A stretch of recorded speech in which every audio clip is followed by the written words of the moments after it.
साथियों, हमें petrol diesel का उपयोग कम करना होगा कि साल भर तक घर में कोई भी फंक्शन हो, कोई भी कार्यक्रम हो, हम सोने के गहने नहीं खरीदेंगे। वर्क फ्रॉम होम की, ऑनलाइन मीटिंग्स की, वीडियो कॉन्फ्रेंस की, ऐसी अनेक व्यवस्थाएं विकसित की और हमें आदत भी हो गई थी।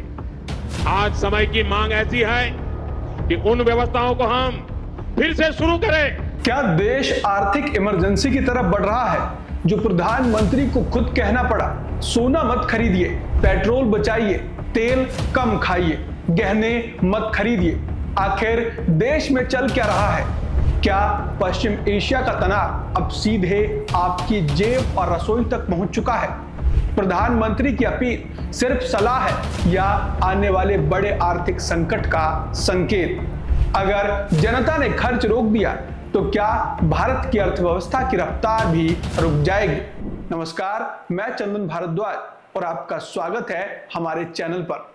और दोस्तों, आज बात करेंगे पश्चिम एशिया में बढ़ते तनाव, कच्चे तेल की कीमतों में उथल पुथल और वैश्विक बाजारों में बढ़ती अनिश्चितता के बीच प्रधानमंत्री नरेंद्र मोदी की हालिया अपील की, जिसने पूरे देश में नई बहस छेड़ दी है। दरअसल प्रधानमंत्री मोदी ने देशवासियों से आग्रह किया है कि वे पेट्रोल और डीजल की खपत कम करें, खाने में तेल का इस्तेमाल घटाएं और यहां तक कि 1 साल तक सोने के गहने की खरीद से भी बचें। पहली नजर में यह अपील आत्मनिर्भरता, बचत और आर्थिक अनुशासन का संदेश लग सकती है, लेकिन सवाल ये उठ रहा है कि आखिर ऐसा क्या हुआ है कि देश के प्रधानमंत्री को सीधे जनता के जीवन शैली बदलने की अपील करनी पड़ रही है? क्या ये सिर्फ जागरूकता अभियान है या फिर देश किसी बड़े आर्थिक दबाव की तरफ बढ़ रहा है? क्योंकि आमतौर पर सरकारें विकास, निवेश और खरीदारी बढ़ाने की बात करती है ताकि बाजार मजबूत हो, लेकिन अगर सरकार खुद कहने लगे कि लोग कम खरीदें, कम इस्तेमाल करें और खर्च रोक दें, तो यह चर्चा स्वाभाविक है कि अर्थव्यवस्था के भीतर कुछ बड़ा दबाव जरूर मौजूद है। पश्चिम एशिया में तनाव बढ़ने का सीधा असर भारत पर भी पड़ता है, क्योंकि भारत अपनी जरूरत का बड़ा हिस्सा तेल आयात करता है। अगर वैश्विक बाजार में कच्चे तेल की कीमतें बढ़ती हैं, तो भारत का आयात बिल बढ़ता है, डॉलर पर दबाव बढ़ता है और फिर महंगाई आम लोगों की रसोई तक पहुंच जाती है।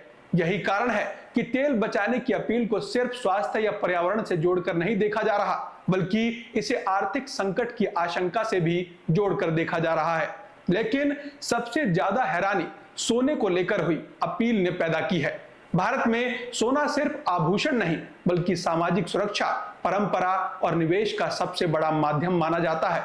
गांव में बैंक से ज्यादा भरोसा लोग सोने पर करते हैं। शादी ब्याह, त्योहार और पारिवारिक सम्मान से जुड़ा ये बाजार करोड़ों लोगों की रोजी रोटी से भी जुड़ा है। छोटे सुनार, कारीगर, डिजाइनर, दुकानदार और लाखों मजदूर इस सेक्टर पर निर्भर हैं। ऐसे में अगर प्रधानमंत्री जनता से कहें कि 1 साल तक सोने के गहने मत खरीदिए, तो यह सवाल उठना स्वाभाविक है कि क्या सरकार विदेशी मुद्रा बचाना चाहती है? क्या गोल्ड इंपोर्टर देश की आर्थिक स्थिति पर बोझ बन रहा है, या फिर आने वाले समय में सरकार को किसी बड़े वित्तीय दबाव का डर है? विशेषज्ञों का मानना है कि जब भी किसी देश पर आयात का दबाव बढ़ता है और डॉलर की मांग तेज होती है, तब सरकारें गैर जरूरी आयात कम करने की कोशिश करती है। सोना भारत के सबसे बड़े आयातों में शामिल है, इसीलिए संभव है कि यह अपील उसी रणनीति का हिस्सा है। लेकिन दूसरी तरफ यह भी सच है कि अगर लोग सोना खरीदना बंद कर दे, तो जेम एंड ज्वेलरी सेक्टर पर भारी असर पड़ेगा। ये सेक्टर लाखों नहीं बल्कि करोड़ों लोगों को रोजगार देता है। ऐसे में सवाल उठता है कि क्या एक संकट को रोकने के लिए दूसरा संकट पैदा किया जा रहा है? यही वजह है कि सोशल मीडिया से लेकर राजनीतिक गलियारों तक इस मुद्दे पर तीखी बहस छिड़ी हुई है। विपक्ष सवाल उठा रहा है कि अगर अर्थव्यवस्था मजबूत है, तो फिर जनता से इतनी बड़ी अपीलें क्यों की जा रही है? क्या सरकार के पास कोई ठोस आर्थिक रोडमैप नहीं है? क्या जनता को धीरे धीरे त्याग और कटौती के लिए तैयार किया जा रहा है? वहीं सरकार समर्थक इसे राष्ट्र हित में जरूरी कदम बता रहे हैं। उनका कहना है कि अगर दुनिया संकट के दौर में है तो हर नागरिक की जिम्मेदारी बनती है कि वो देश की अर्थव्यवस्था को मजबूत रखने में योगदान दे। लेकिन असली सवाल भावनाओं से आगे जाकर नीति पर खड़ा होता है।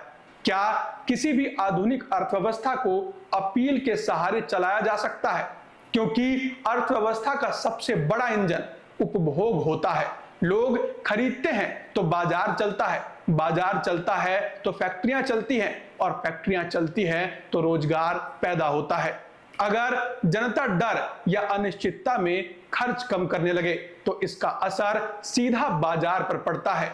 छोटे व्यापारी सबसे पहले प्रभावित होते हैं।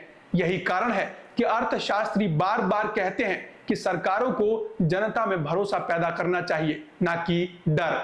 अगर सरकार को तेल की चिंता है तो उसे ऊर्जा नीति पर स्पष्ट रोड मैप देना चाहिए। अगर सोने का आयात चिंता का कारण है तो घरेलू निवेश के बेहतर विकल्प तैयार करने चाहिए। सिर्फ अपील देने से समस्या हल नहीं होती, बल्कि कई बार बाजार में भ्रम और असुरक्षा बढ़ जाती है। यही वजह है कि लोग अब ये जानना चाहते हैं कि आखिर देश की वास्तविक आर्थिक स्थिति क्या है। क्या विदेशी मुद्रा भंडार पर दबाव है? क्या महंगाई बढ़ने वाली है? क्या सरकार आने वाले समय में किसी बड़ी आर्थिक चुनौती की आशंका देख रही है? क्योंकि इतिहास बताता है कि जब भी सरकारें जनता से त्याग की अपील करने लगती है, तब आम लोगों के मन में असुरक्षा बढ़ती है। आज भारत का मध्यम वर्ग पहले ही महंगाई, बेरोजगारी और बढ़ते खर्च से परेशान है। पेट्रोल और डीजल की कीमतें सीधे हर चीज पर असर डालती है। खाने का तेल महंगा होता है तो रसोई प्रभावित होती है, और अगर सोना खरीदना भी रोक दिया जाए तो सामाजिक और आर्थिक दोनों स्तरों पर असर दिखता है। इसीलिए यह सिर्फ एक अपील नहीं, बल्कि देश की आर्थिक दिशा पर बड़ा सवाल बन चुका है। क्या भारत आत्मनिर्भरता की तरफ बढ़ रहा है या फिर आर्थिक दबाव से बचने की कोशिश कर रहा है? क्या जनता से संयम का अपील भविष्य की तैयारी है या वर्तमान की मजबूरी? आने वाले दिनों में इसका जवाब सरकार की नीतियों, बाजार की स्थिति और आम लोगों की जिंदगी में दिखने वाले बदलाव से मिलेगा। लेकिन फिलहाल इतना तय है कि प्रधानमंत्री की इस अपील ने देश को सोचने पर मजबूर कर दिया है कि आखिर भारत की अर्थव्यवस्था किस मोड़ पर खड़ी है।